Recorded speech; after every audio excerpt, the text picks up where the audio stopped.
ನಾವು ನಿನ್ನೆ ಕೊಟ್ಟ ಕ್ವಶನ್ಗೆ ಇವತ್ತು ಉತ್ತರವನ್ನು ಮಾಡುತ್ತಿದ್ದೇವೆ. ಒಂದು ಕೈಗಡಿಯಾರದ ಕೊಂಡ ಬೆಲೆ 1260 ಮತ್ತು ಅದನ್ನು ಮಾರಿದ ಬೆಲೆ 1080. ಆದರೆ ಇದರ ಲಾಭ ಅಥವಾ ನಷ್ಟವೆಷ್ಟು?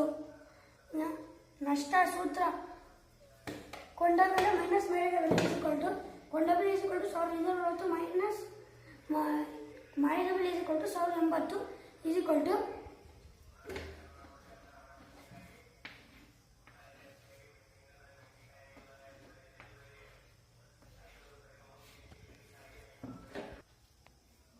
ಈಗ ಇದನ್ನು ನಾವು ಕಳೆದುಕೊಂಡು ರೆಡಿ ಮಾಡೋಣ.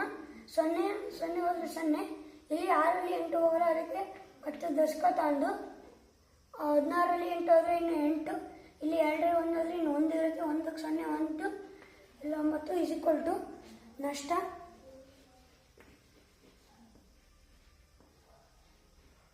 ಇಸಿಕೊಲ್ಟು ಇಲ್ಲಿ 180 ಬಂದಿದೆ.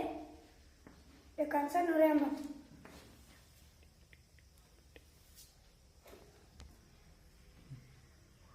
ಇದಕ್ಕೆ ಆನ್ಸರ್ ಸಿ 180 ನಷ್ಟ. Bye friends.